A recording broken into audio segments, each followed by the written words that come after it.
Okay, so we're in the middle of a really fascinating discussion on Samach Beis Omid Aleph, about two-thirds down. If you recall, we started the discussion, um, which is a machlokes. We said between Rabbi Lezer and Rabbi Yochanan about the whole question of whether or not, if you charge interest, can you do tshuva, so to speak, or is it you get malchus because there's no way of doing tshuva? So the Gemara went through. We talked last week about a couple of situations, and we then introduced a brisa that we're trying to say is the source of the machlokes between Rabbi Lezer and Rabbi Yochanan, and that brisa included Rabbi Nechemia and Rabbi Lezer ben Yaakov, who say in the brisa that the malve and the orev, the guarantor, are able to avoid malchus because they can do what's called kum aseh. What is kum aseh? So the Gemara explained that kum aseh means they can return it. So that's like tshuva. So if they return it, they don't get makis. That was one manda amr. So the brisa gleaned from that the other manda amr, the one that's not mentioned, says you can't return it. In other words, there is no kumasei. So therefore, Rabbi Yochanan holds like that other Tana, and Rabbi Lezer holds like Rabbi Nechemia, Rabbi Lezer ben Yaakov. So that's how we matched it up. So that's where we are now. And now we're going to go forward. And again, this is a very intertwined discussion on the subject of ribis. And you would think, okay, if you didn't know better, you'd say, oh, we can't do interest and you shouldn't do it. And in other words, very simplified sort of application of the mitzvah and the avera. But you see, it really becomes much more complicated when you sort of start getting into the interpretation. So the Gemara, we ended by Excuse me, Rabbi. saying, pardon? Um, isn't it the whole topic of ribbis? I would think that most cases you can correct it by returning the amount of money you're overcharged. I mean, in business, money is going back and forth, and if somebody, for whatever reason, realizes that he charged too much, so you return the difference or you give him credit for the next purchase. So why do we even think that you can't fix the problem of rivers? That's the underlying question. And by the way, the halacha is like you say, and that's Rabbi Lezer's position. Rabbi Lezer says, no, there is a way out. Go ahead and repay, or don't collect, or repay whatever it is, and therefore you avoid malchus. We're talking about malchus here. Why would somebody argue with that? Because Rabbi Yochanan, and we'll see more in depth why shortly, but Rabbi Yochanan takes the position that allegedly, I'll say be carefully because we have to look through the Gemara, is that ribis doesn't happen when you collect. Ribis happens when you negotiate. So when you're already negotiating a deal and you say you're going to pay me X, you are already chayiv of the issur of ribis. Now, why is that important? It's important because how do you undo a negotiation? I can undo a payment by saying, okay, you paid me $10 on 100. I'm going to give you the $10 back. Okay, Rabbi Lezer says, yes. On ribis ketzutza, we can do that. Avak ribis, not. Okay, but ribis ketzutza, which is the Torah ribis, you can do that. Rabbi Yochanan says, no, you can't even do that. And then now why? And that's where we're going to get into the very detail. Like you say, it should be very simple. According to Rabbi Yochanan, it's not. But understand this is that what we take away from this is how serious this issue of ribis is. It really is a very serious issue. I mean, we sometimes maybe in business people don't even think twice. Oh, I'll charge you. Now, ribis Rabbanan is not the same, but ribis Rabbanan is much easier to be over alav than ribis deraisa, because ribis deraisa, you know what it is. It's a loan and you pay me back more. Okay, we're not going to do that.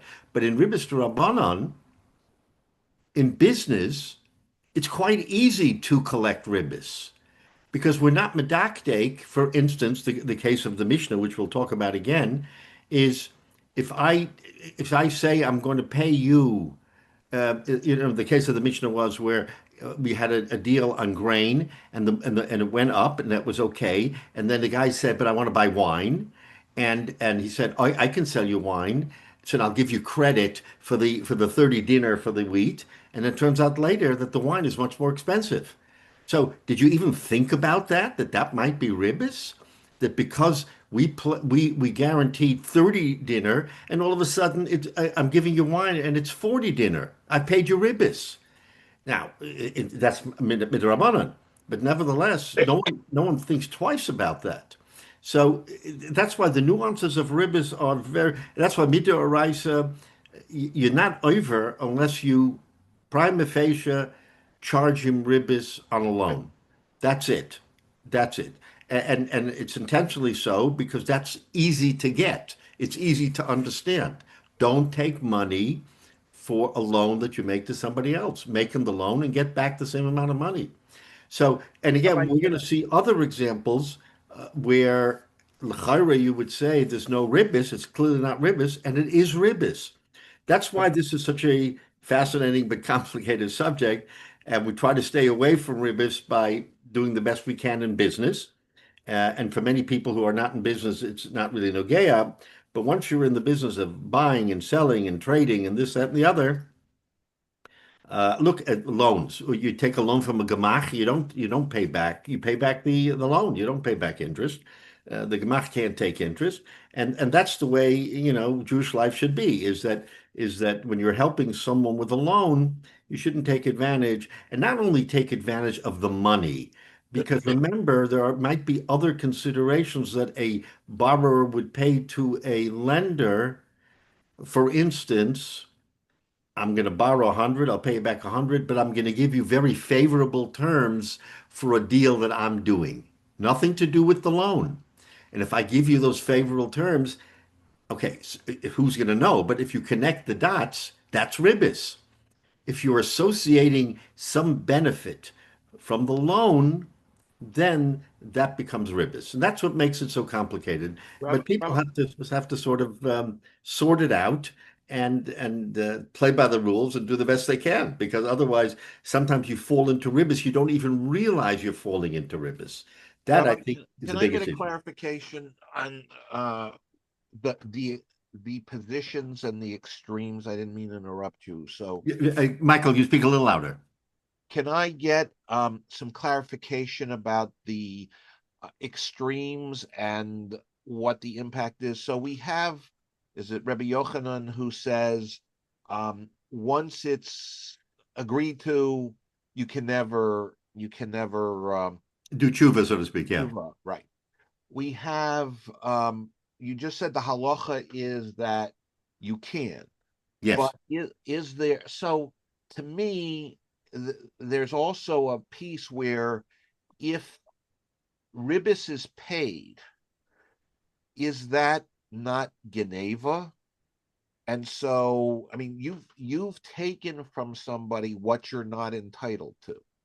In the case of Geneva, if I recall correctly, you have to pay kofir if you take an oath that it was, well, in certain instances, if you take an oath. So, is there, as we go on in the Gemara, and I don't want to steal the thunder, but is there a position that says up until the point where you collect the ribis, you can return it, but once you collect the ribis, there's no going back? In other words, we've talked about two extremes.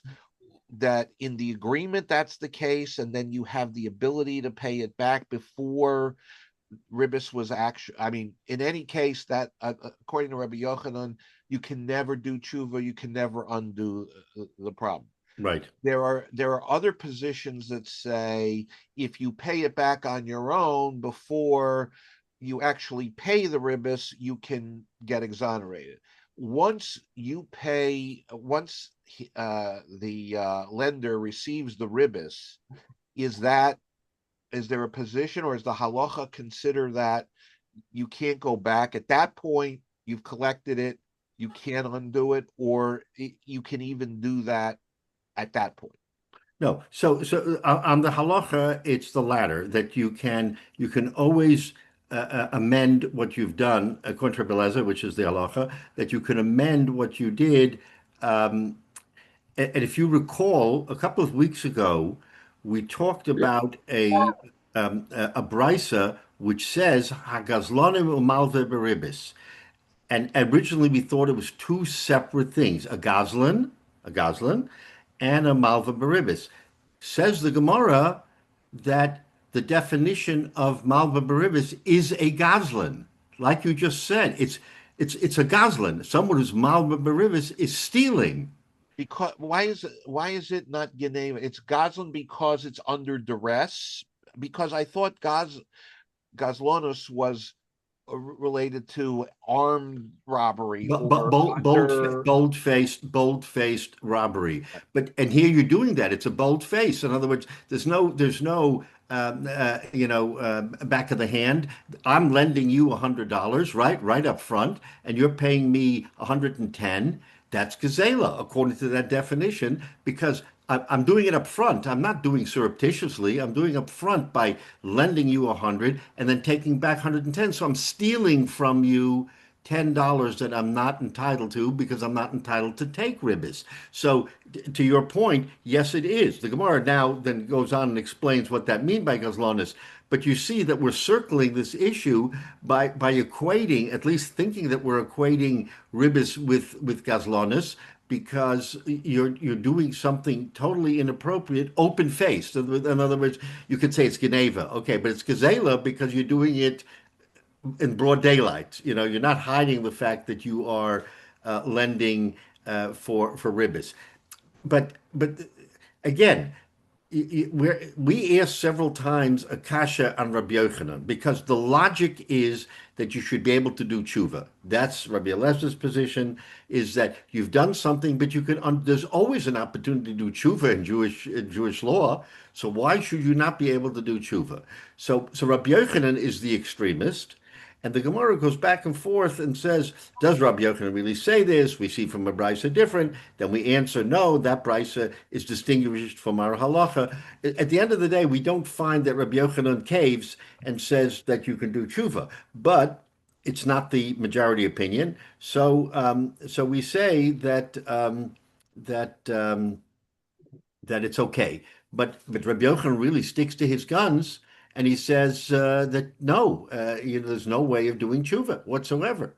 But the So majority opinion says that even if you take it and then you're pressured after it and you give it back, you have not committed an avera. You can undo the avera even after you've collected the ribis, and according to Rabbi Eliezer, so it at any point then. So it's really two extremes.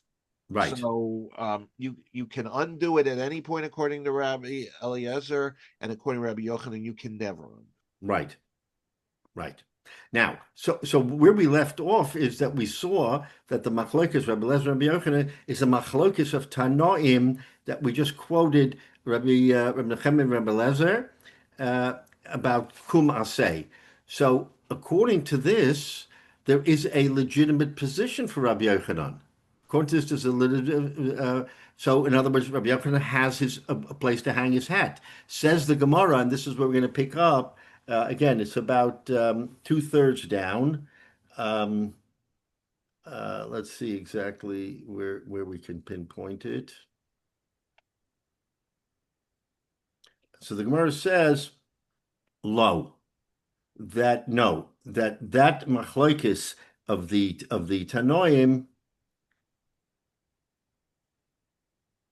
So it's the second to the last word, and if you look at the Rashi Ditnan, it's on the same line, same plane as if you see Ditnan, they go over to the left, you'll see the word lo. So lo is the second to last word on that line. Do we all have it? Hmm. Okay. Says the Gemara lo.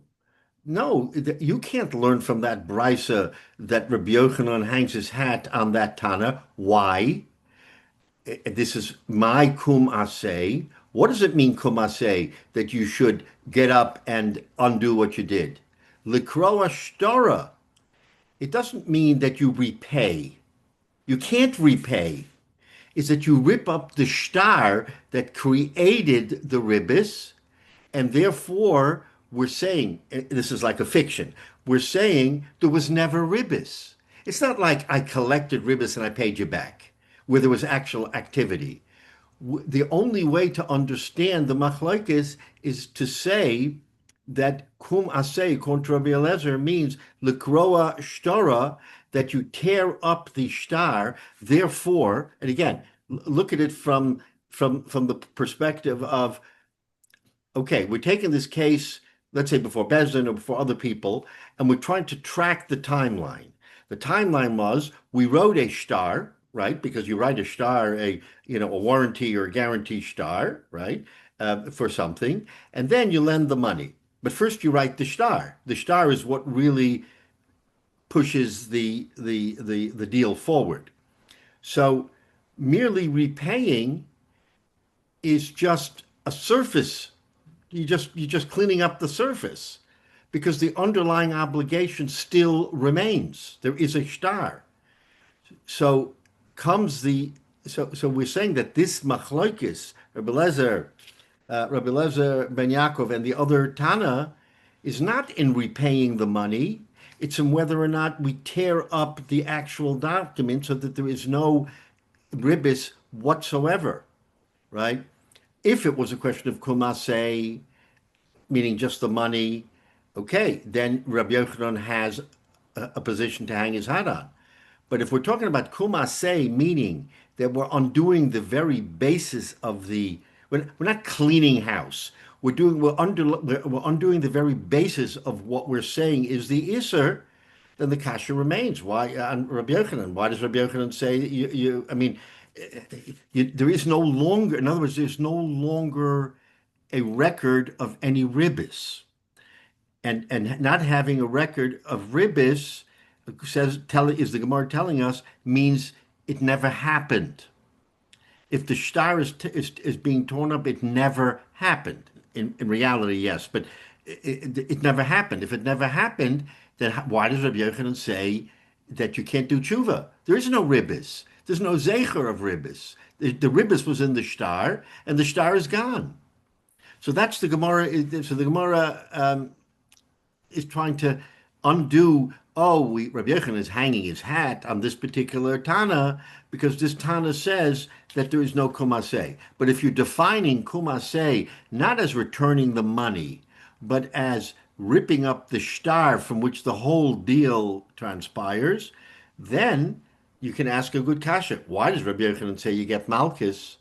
You look around and you say, what happened? Where's the deed? In other words, where's the activity? It's a fiction, but we're saying it never happened because there's no zecher of it because the star has been ripped up. That's how the Gemara wants to say that no, it is a kasha on Rabbi Yochanan. We're going back and forth on Rabbi Yochanan. What's his justification? And we're saying his justification is because once you do an act, you can't do an act. But we're now saying there's never an act. The act itself was negated. So where will someone in real life say, oh, you charged ribbis? And the answer is, show it to me.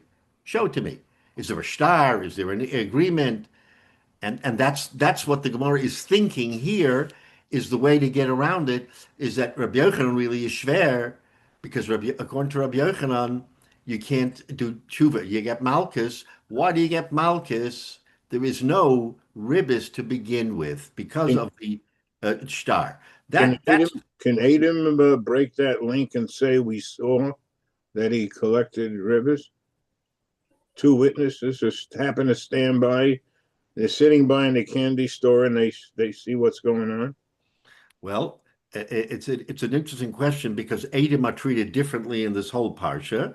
But if again, the theory is even if an aide came forward and said, "Yeah, I was there. an action, Yeah, and they say, okay, bring it to Bezdin. In other words, Adim are only good if you don't have it's the next best thing. But the best thing is to have the star. And right. according to this, if you don't have the star, there is no star. The Adim can say what they want. They don't have a place to hang their hat either because there's no physical evidence of ribbis. But 2 would be normally would be accepted unless you Normally had would be two other accepted. Adim that says they were in Chicago. Right, Mm. right. Again, now it gets complicated on the ADIM, which we're going to talk about. So let's hold off on the ADIM for now. But it's a good point. But if you now we're interpreting kum asay as undoing the very fabric of the ribbis, and therefore, why does Rabbi Yochanan say the kasha is on Rabbi Yochanan? Why does Rabbi Yochanan say you can't do tshuva? Okay. So now the Gemara is going to dig into this issue of Lakroa Shtara because that seems to be the panacea. That seems to be the answer. Lakroa Shtara, and therefore we don't have a problem. Zok the Gemara, Micah Sover. What was the Brisa thinking when it interpreted Kumase as Lakroa Shtara? Ika Sover Shtara Omid Ligvos Kagavidami. And this is where I said at the outset, when did the ribbis happen? If you consider the star that once you wrote the star, you already lent on ribbis. No money was exchanged. You just wrote a star with Adim, everything else. If you say that that's the beginning of ribbis for Havdir Sure, then he did an Isser. How can you undo it? You can't undo. It's too late. It's too late. So if you're going to say that that's what happened, uh, fine. V'ilavka gavidami. But if you're going to say that merely writing the star is not ribis, holo ovid v'lo klum, then he never didn't violate anything, Well, right? why don't they bring a simon from Gittin? Just writing a star, if it's not delivered, there's nothing happened. Why wouldn't they argue that just having a perfect star, Adim and all of that, but it's in the wrong city Now, and it that's hasn't interesting, been but delivered? yeah, but our royals are different. In other words, by Gittin, we have added issues of arroyos. In other words, if a get isn't given properly, even slightly nuanced, then there could be the shal of ish. So you can't compare business transactions to something that has a much more severe repercussion, as in the case of Gittin. I posit two other things. Yeah. One, specifically for this comparison, a get by its nature, Sefer Krisus, it literally the Torah says this must be a written document. So somebody simply saying it, like I've heard that the some of the Muslims do if they want to marry uh, a somebody they shouldn't, for temporary use, as they say, that they go through and they just do everything verbally and that's it, and there's no contracts, no nothing. They could do that, but we say that getting, I mean, you can't do it that way. It has to be a written document. But business, we say absolutely could. And most of the time, in the time of Gemara, we know from this stuff that probably most, the vast majority of business deals were done without any written documents at all. And then, even when there were written documents, they weren't necessarily so complete, and so on. So, the fact that we say that maybe the ribbons happens at the time that star is written, but by extension, if that's the case, it would also happen the time that you shake hands on a deal. And so there doesn't have to be any written document. The other thing is, though, is that I wonder if part of the problem, and again, it goes to not having to have a written document and all, is that if people start charging ribis or planning to charge ribis, etc., it changes the whole business dynamic. And so instead of being expecting that you can go to this rich guy who's got money to lend and know that you can shake hands and have a deal, and there's not going to, I'm in a spot and I need the money. I'll be able to make a deal and there will not be any ribas. If people start charging ribas, it has an effect on the entire business environment, and it affects Aniyim especially, and so on. And so it's much, whereas it's much more to it than simply the money that at the end would change hands. Right, right. The thought. I don't know if that's.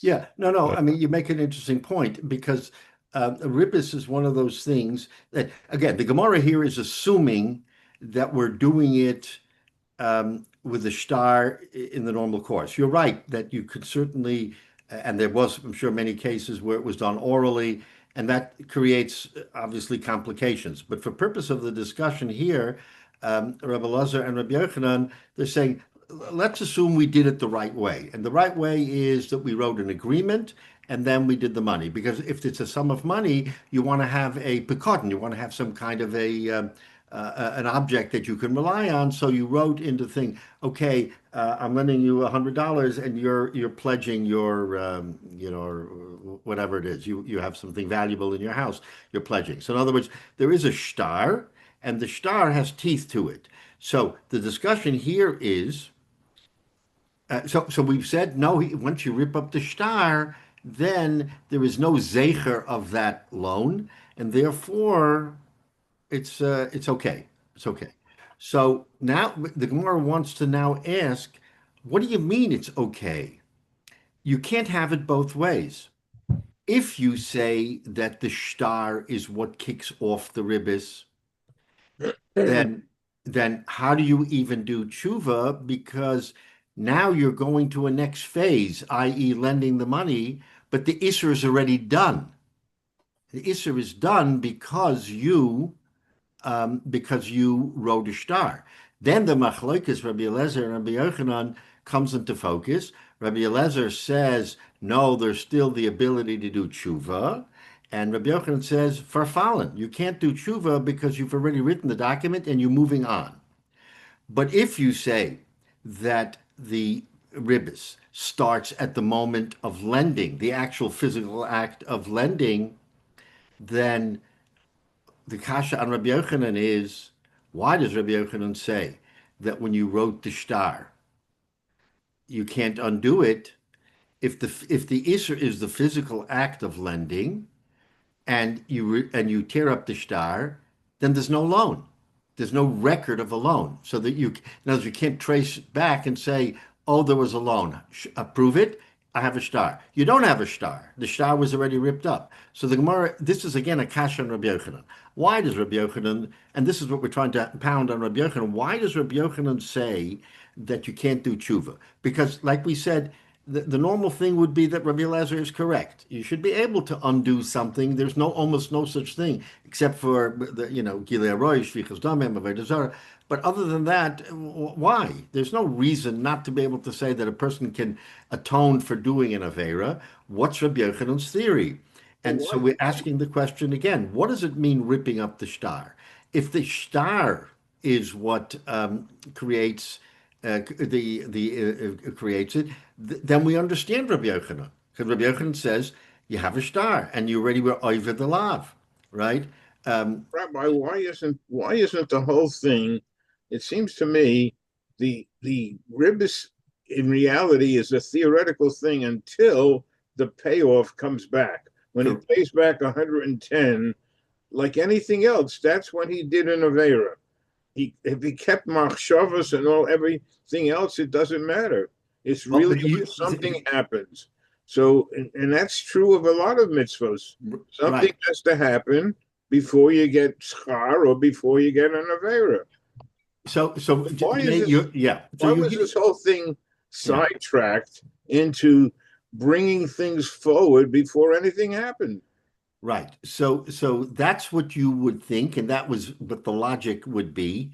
So by introducing the fact that it's not what you just said, that in other words, the isser is not when there's a payback. The isser starts when you have a hava amina, even an agreement to charge interest, even an agreement. You're right. In other words, If we were to say that ribis is only when you make the payment, you physical make the payment, okay. Now, again, in the real world, if I make an agreement with you which is illegal, and then we don't Execute. culminate in making that agreement, then did we do anything illegal? Well, in some cases, yes, because we say that if you conspire to do something, even if you didn't actually complete the act, you violate whatever the prohibition is, because you conspired to do an illegal act. So think of it that way. If two people come together very innocently and they quote unquote conspire to do an act, to do an act, question, is it a legal act or illegal act? But they conspire to do an act, then they have violated a principle. So, according to this discussion, we're asking the following question. If you say that merely conspiring to do an act is already an act of their surah, they've committed an act, then why does Rabbi Eliezer say you can do tshuva? How do you do tshuva when you've committed an isser? And if you say that no, you can undo it by never consummating that conspiracy, and therefore the conspiracy goes away, i.e., you rip up the shtar, Yeah. then why does Rabbi Yochanan say that you're liable for malchus? So I think if you cast it in those terms, then it becomes a question of and as we said before, when is the moment of Isser? Your point, Jay, is, well, as long as he didn't pay him back and they undid it, he didn't do an Isser. But it's not so simple, because if you take the position that merely talking about ribbis and executing a shtar, even if it was never consummated, is considered ribbis, then Rabbi Yochanan says you can't undo that. You've already conspired. How do you undo the conspiracy? Is there any evidence in the Torah words that would say a conspiracy is an avera? Yes. And according to this position, merely ha'omed ligvos, if a person creates a situation where he's going to collect on a loan, then it's considered as if he did it. That's the exact point. In other words, the conspiracy is completed even before the act is done. That's one position. And if you take that position, then there's even a kasha on Rabbi Eliezer. How can Rabbi Eliezer say you can undo it? How can you undo it? You already committed. Obviously, he doesn't hold that conspiracy is a problem. That's right. Because but in the interim, in this discussion, the discussion is, when does ribbis start? Does it start at the moment that you came together and wrote a shtar and said we're going to do this, or does it only happen later? And then the kasha is, if it happens right away, how does Rabbi Eliezer say that you can undo it? And if it doesn't happen right away and you can undo it, why does Rabbi Yochanan say you get malchus? I mean, on Rabbi Eliezer, we can sort of temper it a little bit. The real kasha, I mean, it's a kasha on both, but the kasha on Rabbi Yochanan is so adamant that the minute you step over the line, whatever that line is, the minute you step over the line to ribbis, you can never undo. So then, what do you mean you can never undo? So he is the chumrah here, and we're trying to understand, if you rip up a shtar and you say the conspiracy, quote, never happened. In other words, it's a fiction because you and I got together and did it. But we're undoing it by saying, no, it's a mistake. We don't really want to make a loan. We don't want to do anything. Rabbi Yochanan says you get malchus. I mean, that's a position that's way off, the spectrum, that Rabbi Yochanan should allow malchus for something that you and I happened to come together, never executed the actual deal, and we want to undo the deal, and now your hands are tied forever. That doesn't resonate. That doesn't make sense. Yes. Right? Rabbi, And take Rabbi this Yochanan case. is much more difficult to understand. So that's the kasha. Rabbi, Says, take this case. yeah, There's no star. They come to a verbal agreement, right, and the malveh gives the guy the $100 in the example, right, and says you owe me 110. So there's no star, right. but the agreement has started. But there's Adim. Let's say there's Adim. Even without a star, there's Adim. So let's say they're 80. So what's the what's the position there? I mean, that the transaction has started at that point in time because money has exchanged hands. The return of the ribis, I mean, the payback has not occurred yet. Is Yeah. that transaction occurred, or is it not? Or does the fact that there wasn't a star mean there was no transaction? So this is an interesting question. Why? Because originally, before we came to the interpretation that kum aseh means tearing up a star, right? We thought kum aseh meant, in your example, Michael, that he paid him back. Everything was oral. There were witnesses. He took the ribbis and he paid him back. According to Rabbi Eliezer, that's okay. And according to Rabbi Yochanan, you get malchus. So therefore, we said that that was the clear distinction, right? And we didn't understand why you got malchus. So in your case, if there was not a star, then l'chayra, that would be the positions. Rabbi Lezer's position is that kum aseh can be, you can rectify, and Rabbi Yochanan says you cannot rectify because you already transgressed. So, Okay, so, that was the case. That's where we were last week. The Gemara now wants to, and that could still be the case, Michael. That could still be the case as a parallel to what we're talking about. but that's the extreme, Rabbi. That is That's the extreme, right? until ribis is actually paid. Rabbi Eliezer's position Is is that ribis that kitsutza can be undone, it can right? still be undone. So that's why I asked if there's anyone who has a position that says ribis occurs not when the star is and not before ribis is paid back, but when the loan with those deals with Adim is consummated, is that ribis because the deal has started. It's not just in the star. You can't wipe it out and say the star doesn't exist anymore because the transaction has started. But the ribis doesn't exist. But And I think that's Star the point. exists. That's there the are point. Adim that witnessed the pledge to pay it back. No, but the ribis, the $100 is there. He gave it to him in front of the Adam. But the ribis, when it comes payback, that ribis is not in the world yet. But this is the argument. Is it when you set up the deal? So in the case of the star, where the deal hasn't happened yet, that's Rabbi Yochanan's position that even at that point, the deal hasn't occurred yet, the funds haven't changed hands, it's in the star. That's the star. That's the extreme on the other end. You can't even contemplate it. You can't put it on paper. The other position is, like you're saying, Jay, when it's paid back, that's when the ribis occurs because It then gets ribis into the world. actually happens. It comes But back in into the world between, when you you have pay it back. you have a conspiracy, as we talked about before, to commit a transaction against the Torah that was witnessed by two kosher Adim. And is that a different position that's an interim, or does that not exist at all? It's the same question with three guys are sitting around. One guy says in front of the other two, "I'm going to marry that girl." There's nothing's happened. It's just talk.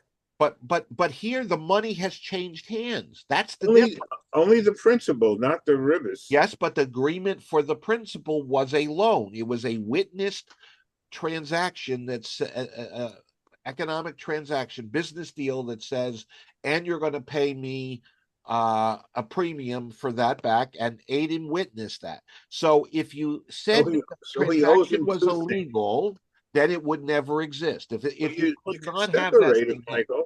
huh? Michael, you can separate. There's two things that have to get paid back: the $100 and the $10. There's two; those are two separate things. Well, but your point is that and I'm not disagreeing with your position. I'm asking if there's another position that in Rabbi Yochanan's case, all you have to do is contemplate it, put it on paper, even if you're done. You can't ask for forgiveness. In your case, you can still undo it, and that sounds like what the halacha is. You can undo it until you actually pay it, you have not violated Torah law. And then there's a question of if the transaction starts, does that transaction now in place have you committed a sin? But I'm saying you've actually written the transaction on two items. One is the principal, and the second is the ribis. Not necessarily, because I'm exchanging 100 for 110. That's what we agreed to. I'm giving you the 100. You're going to pay me back by X date. You're going to pay me back 110 by X date. Payback hasn't started, but he Well, owes I him. understand your He position. owes him. If I choose to separate the ribis from the principal, I then understand. he owes two things.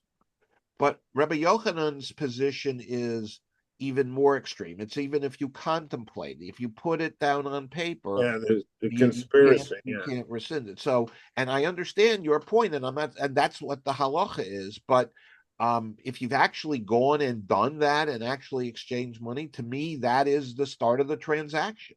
Right. So in the previous brisa where the Tanoim, with the Machlokes Tanoim on what you can do, Rabbi Lezer explains the Gemara or in the brisa that the kum asay, everything was oral. Let's say everything was oral. We're not talking about writing. So, because someone asked the question before, what was the practice back then? Was it to do everything in writing or not? And the answer has to be they probably did both. We don't know. But we're going to assume that regardless of whether you wrote it or didn't write it, Rabbi Nechemia and Rabbi Eliezer says you can do tshuva. Kuma say you can do tshuva, and that's the way Rabbi Eliezer holds. Rabbi Yochanan says you can never do tshuva, not oral, not anything. What's his justification? Because there's a Tana who says it. Okay, that was the discussion. A Tana says it, that's good enough. Rabbi Yochanan says, therefore, you can't, you get malchus. The Gemara then introduces the point that, wait a minute, you think we're talking about an oral transaction, in which case the kum asay is what we say it is? It's not an oral transaction. It's a written transaction. And because it's a written transaction, it changes the whole contour of the loan. Because, and we're saying this at this point definitively before the Gemara went on, something you put in writing is a proof forever that you did it. If you tear it up, there's no proof. You go to Besdin, and Besdin says, "Show me that you have that you did something improper. Show me that you collected that he did ribbis." I can't show you. There's no document. So Besdin will throw it out. Besdin will say, "You don't have a document? You can't say there's an Issa Ribbis without a document." Remember, we've moved on from the oral loan.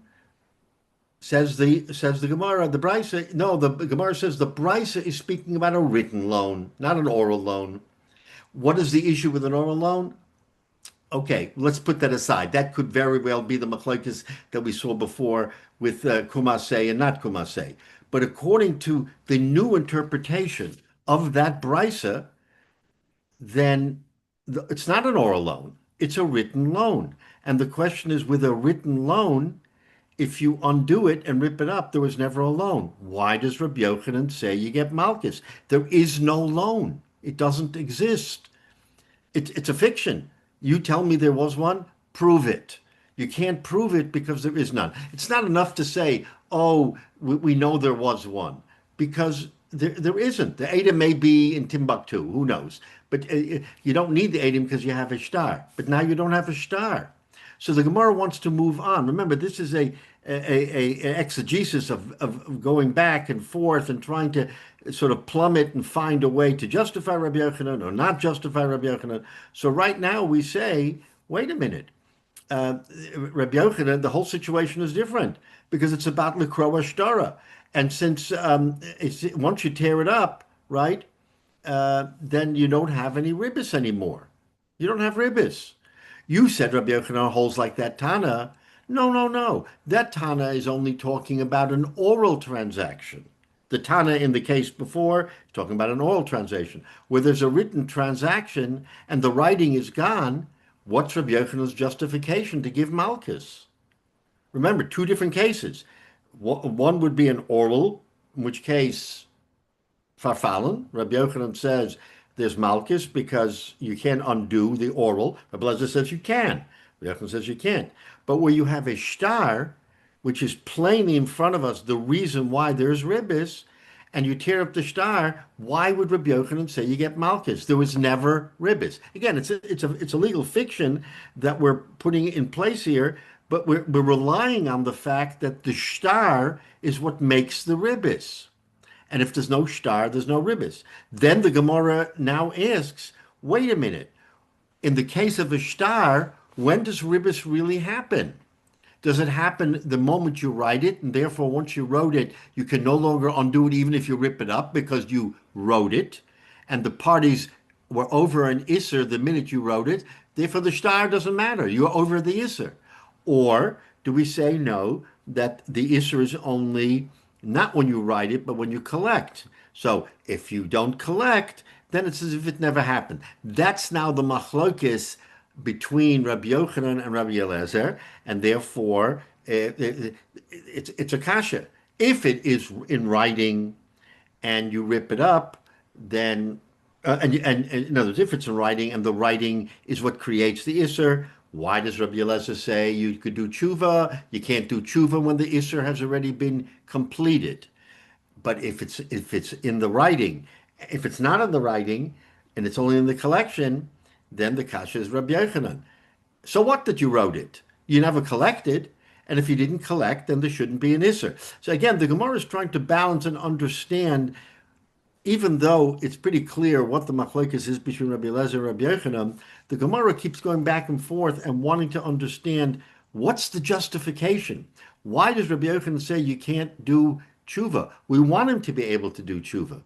So what is it about Rabbi Yochanan that he's so strict that he says you can't do tshuva? So this is why the Gemara is going back and forth, and we're trying to make that distinction. So let's just go to the next line. So what is it? Is it with the star or is it not with the star? Says the Gemara, La'olam kasava shtara omeid ligvos lav kagami dami. Really, the star does not create the ribbis. It's not as if it was already collected ribbis. So if that's the case, what's Rabbi Yochanan's position? V'ho kamashmalon, and this is the key point. What does the Gemara come to teach us? The sumo milsehi. The mere, and this becomes very, very sort of, how do you define this? Summa de milsa means it already becomes a major thing, even if you haven't written it. In other words, if two people are talking about interest, then a case of interest, that already is an avera. Forget about the writing. So in other words, ribbis is such an insidious isser that summa de milsahi, that even talking about interest, even if you haven't even gotten to first base, is already an isser. And that's why Rabbi Yochanan said you get malchus. Because if you and I are even discussing interest before we even write a star, that's forbidden. So that's pretty dramatic. And the Gemara says, Hochinami mistabra, that's actually the case. Why? The Tanan, we learned in the Mishnah, ve'elu ovrim below saseh, and there's a Mishnah that says these are the people who are over on a loy saseh in the case of interest. So now we're going to talk about it. Hamalve, v'halove, ha'orev, v'ha'edim. There are four participants in a case of interest. There is a lender, a borrower, a guarantor. Most of the time there was a guarantor, and edim, and there were witnesses. Bishloima kula ovid maser.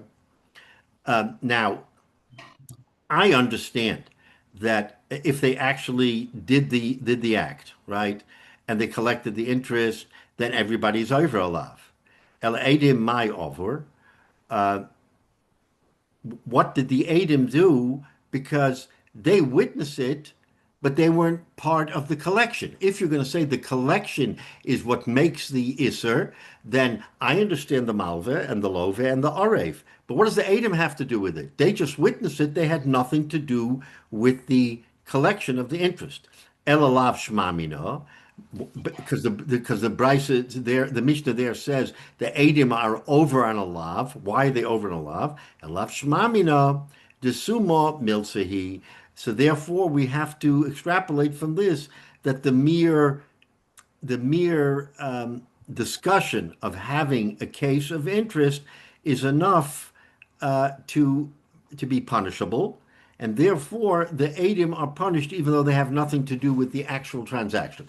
So what is the Gemara telling us? So at the end of the day, the way we define interest according to Rabbi Yochanan, this is all about Rabbi Yochanan. Why does Rabbi Yochanan say you get malchus? You should be able to undo it, either because it's an oral thing and never happened, or because it's in writing and he tore it up. The answer is the mere discussion. And now, Havdil, we have in our law something called mens rea. In other words, you have to have, to do an act, you have to have the kavana. Let's call it the word kavana. You have to have the kavana to do it. And so if an act happens and someone accidentally did it without the kavana, there's no isser. So what we're saying here is there is a kavana. The parties are coming together and saying, you know something, I need $100, and you say, I can give you $100, but I need something for it, so give me $110.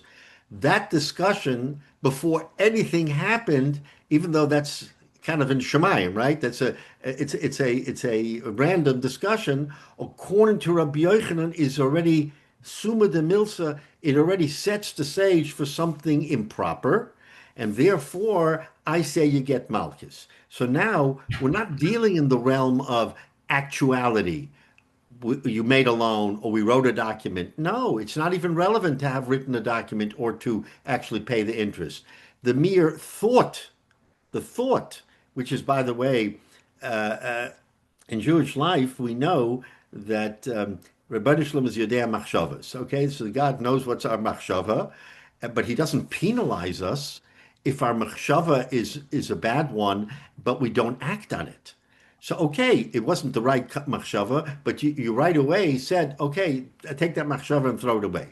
So here, Rabbi Yochanan is going one step further, what the Rabban Shalom actually doesn't do, and he says, you know what, this is so egregious in Jewish life, you're undoing the fiber of Jewish life by even talking about lending with interest.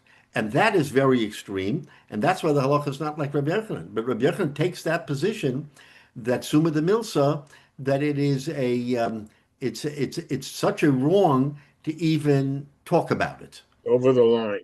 Over the line, literally over the line, and that's very hard. I mean, again, in our Jewish world, we don't go to those extremes. We don't say that that's normally the case. Yet Rabbi Yochanan does, and he feels that if you even talk about it, you're starting to undo the fiber of the halacha. But we see that that's not the case. But anyway, so that answers Rabbi Yochanan, according to this interpretation, has nothing to do with a shtar, has nothing to do with collecting. Those are all, forget about it. You know, even if it didn't happen, all that happened was a mere discussion. That's already, you know, I think of the joke, which I think we've talked about, is that two people on Shabbos are talking, I have a car to sell you. And he says, okay, Nishan Shabbos, how much do you want for it? And he says, this is the amount, but it's not going to be on Shabbos. We're not doing it in Isser. And then he comes back to him and he says at the end of Shabbos, okay, let's sit down and transact. So he says, Nishan Shabbos, Gered, I already sold it. In other words, the transaction happened in limbo, right? So is that a transaction? If I sell it to you kind of agavurcha without having actually collected or done anything, is that an isser? Rebbe Lezer says clearly not. In the case of ribis, and I'm just joking, but in the case of ribis, that should show us how much ribis, in the view of Rabbi Yochanan, and maybe the others, but in the view of Rabbi Yochanan, is an insidious invasion of Jewish life. Again, it's a very extreme position, and we were trying to justify it, and here we justified it by saying that there's a Mishnah that says that, and we see it from the Eidim, because why should the Eidim be chayiv? All they did is witness. They didn't participate. They didn't collect. They did nothing. The answer is because anybody who is even a tangential part of a ribis is over an isser. Enabled it though. Enable it, right. They enabled it by being the witness in the case. Exactly right. So that's an extreme. That's very much an extreme because they did nothing wrong.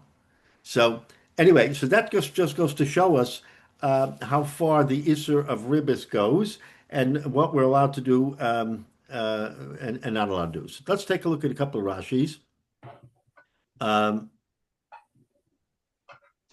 So we did the Rashi last week. Okay, so the Rashi of Lo, which is about 1/3 down. La'olam ema lach im gavar divrei hakol eina mesukan bechazara. So at this point, the Gemara wants to say that even Rabbi Eliezer will agree that if you collect, you can no longer do tshuva, and you get malchus. The ein kan nitek la'aseh, because there's, in other words, we said lav hanitik ba'aseh, meaning that a lav that can be corrected by aseh, and Rabbi Eliezer would tell you that lav hanitik ba'aseh does not apply where you collected the interest. V'hod detani peturin, right? B'shelo gavai. The reason why Rabbi Eliezer says you're potter when you didn't collect, the hosam lo have ela summa ba'alma. There is only a summa, which we just said. Remember, at this point in time, we're not saying a summa is a problem. So we say it's only a summa. It's only a discussion in the air, right? Sheshomo olav neshech al yedei tanai v'asarab Nechemi Rebbe Lazar lamema delo tisumim olav neshech. So Rebbe Lezer and Ben Nechemia says no, summa doesn't count. Just having a discussion doesn't count. That's why he says, and that's why Rabbi Eliezer holds like him, is because merely a discussion in the luft, as we say, in the air, doesn't make an isser. The ka'amar rachmana lava summa geredita kopit. That we're not makbid on summa, ela asuma habol day givui. Only a summa that comes to collection. So the Havamina of the Gemara, now that we learned about summa, and we're going back to this Rashi, the kasha is on Rabbi Eliezer ben Nechemia, why wasn't there a summa? And the answer is because summa is not enough. He's holding at this point that summa has to have a collection. Kol kama shelo gavi, and as long as you don't correct, ikakum asay, there is the possibility of likroi shtara, to tear up the star, v'hashta kaparech v'azal lefrushe shinui ma'kasaver. So in other words, in the sequence of the Gemara already, Rashi is saying, knew about summa. They knew about this concept of summa. But they're saying summa doesn't apply because summa without a physical act of collection isn't a summa. It is not a summa. That's what the Havamina is, and Rashi points it out here. Now we know from the end of the Gemara that is the position that, based on that Mishnah, which justifies Rabbi Yochanan. But at the time that we're learning it, what's a summa? Okay, it's mere talk. Since when is mere talk an isser? And you have to have some physical act with the talk. So it says Kagavi Dami, Shahare Shibud Lo Karkosov, he pledged his karka ala Karen vala ribis. So in other words, he actually pledged it, and therefore, even before the loan, the pledging shows that you made a deal, and therefore you're over ribis because you pledged already. So it's as if the deal was done, even though the money wasn't exchanged. Again, we're going through the cycle now of what the Havamina is, and we want to say that if you wrote a shtar, that shtar is a pledge which is sufficient to already imprint the issue of ribis. Okay? Avdu liyasura, right? Vikriyasa have and the tearing, so it's of the lasura. Vikriyasa have ishboso v'im gavin inema have mechuiv le lahadre. So we're saying that there already was an isser, and therefore, if you collect, then you're mechuyev to give it back, and lo avid klum, and he didn't do anything. Lo avid klum uman pligi aleya. So who's going to argue on the fact that if you returned it, that it should be, in other words, there shouldn't be an isser. This is going through the Havamina again. So the Gemara says, "La'olam lav kagamidami." Really, it's not kagavi. In other words, it's not as if you collected it. So if it's not Allah collected it, then why does Rabbi Yochanan say? Because remember, we went back and forth that if it's collected, why does Rabbi Elazar say you can do tshuva if the deed is done? It's finished.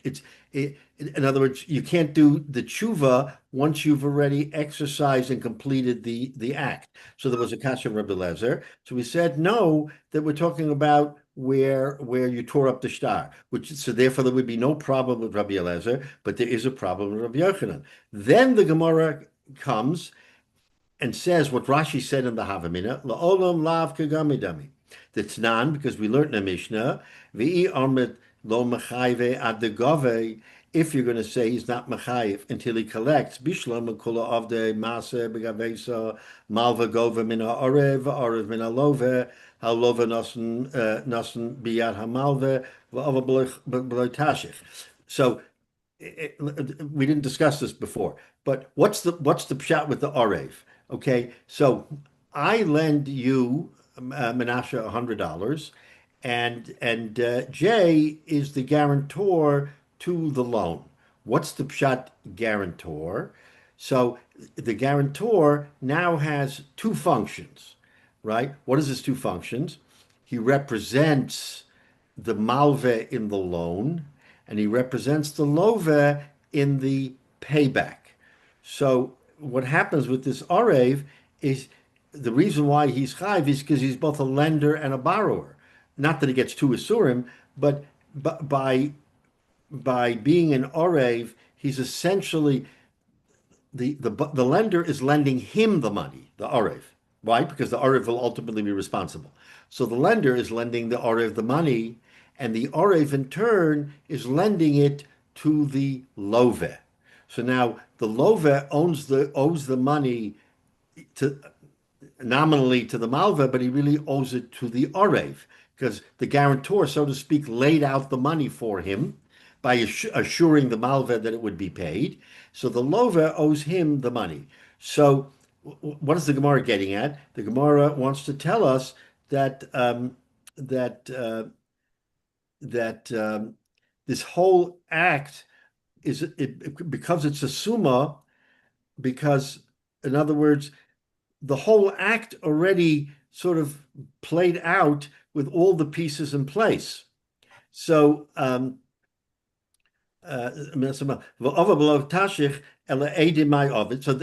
So in other words, the Gemara wants to say that it's a summa. What's a summa? A summa is the mere discussion of it. It even didn't come to paper. So then the Gemara explains what is the summa is because the parties discussed Malve, Lova, Arev, how we're going to do it. That's all that happened. They had a discussion. By the way, I want to lend you money. Okay, I'll be the intermediary, et cetera, et cetera. So if it has to do, if that's the case, the Gemara asks, my aided of it. What did the witnesses do? They just were bystanders. They weren't part of the actual case. Therefore, we said Elav Mishum Summa Hilkach Malve va'arev Nami Maschilosan Chayavim Mishum Summa. Therefore, the whole thing is based on the fact that there was a nominal discussion, and according to this Mishnah, a nominal discussion is already sufficient to violate the principle of interest. So again, Sachakol, before we move on, the point here is that how complicated the law of interest is, and how much we have to not even contemplate the discussion of interest. And I think that's the siyag, that's the sort of the fence that the Gemara is trying to put around this, is by saying that the reason why Rabbi Yochanan says there's Malchus is because you shouldn't even get to first base and having a discussion. Now, the truth of the matter is, we know how al pi halacha that's not the case. But to understand why Rabbi Yochanan said it, because it makes no sense. Why did he say you get malchus for nothing? And you can't even undo. The teretz is because the Mishnah says that the mere summa, the mere discussion, is already violating the principle of ribbis. That's how severe ribbis is. That you shouldn't even it shouldn't even come into contemplation. That's, I think, the best way to look at it. So again, we've gone through a couple of interesting turns and twists. The Gemara still is going to continue on further, but for our purposes right now, we've put to rest, at least for now, we put to rest the machlokes between Rabbi Eliezer and Rabbi Yochanan. The Gemara says Shema Mina, that that it is what it is, and according to Rabbi Yochanan, you may not do it, and therefore it's a violation of the Torah. All right, so we'll stop here. But again, the imprint of all of this, now the Gemara is going to actually go a little bit in a different direction, but for the purpose of our discussion, we've now understand that in the normal course of business, you do something, you do it improperly, you get, you can get, if you don't undo it, then there's a punishment, but you have a chance for tshuva. You have a chance for tshuva. Why not? Rabbi Yochanan brings this isser of ribbis to a new degree and saying it shouldn't even come to pass that you have a discussion on ribbis. I know it's a little bit hard sometimes to contemplate what the Amoraim and the Tanoim were thinking, but again, we're sort of piecing it together, and so we come to this conclusion that that's what the machlokes is, and again, that's why we have a machlokes which is l'shem shemayim, and then we have a halacha, and the halacha is like Rabbi Eliezer.